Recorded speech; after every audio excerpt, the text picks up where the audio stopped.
Welcome back. In this video, we will learn how to combine the sort and filter function for powerful data analysis. We have the same Excel table with the company name, date, sales amount, commission, etc. And in the example, we will combine the filter and sort function.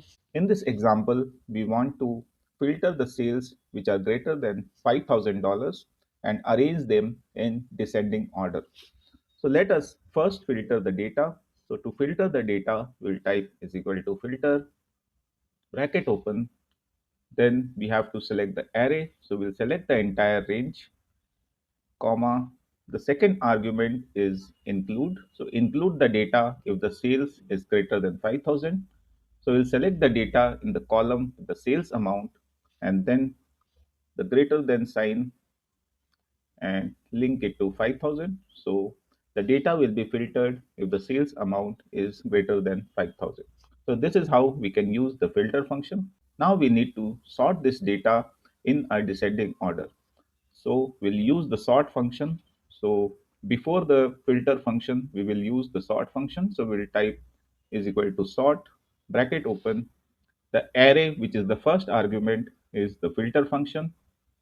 We have to sort the data by the sales, which is the fifth column. So we'll press 5 and close the bracket and enter. So now we see that our data is sorted in ascending order by the revenues. Again, we can edit this formula by pressing F2 and enter the third arguments because we have to arrange the sales in the descending order. So we will type -1 and enter.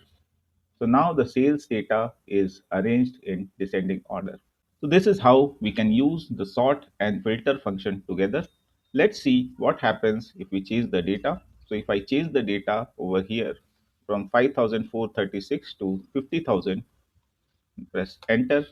So this data is filtered and it is automatically sorted. So now it is appearing as the highest sales number.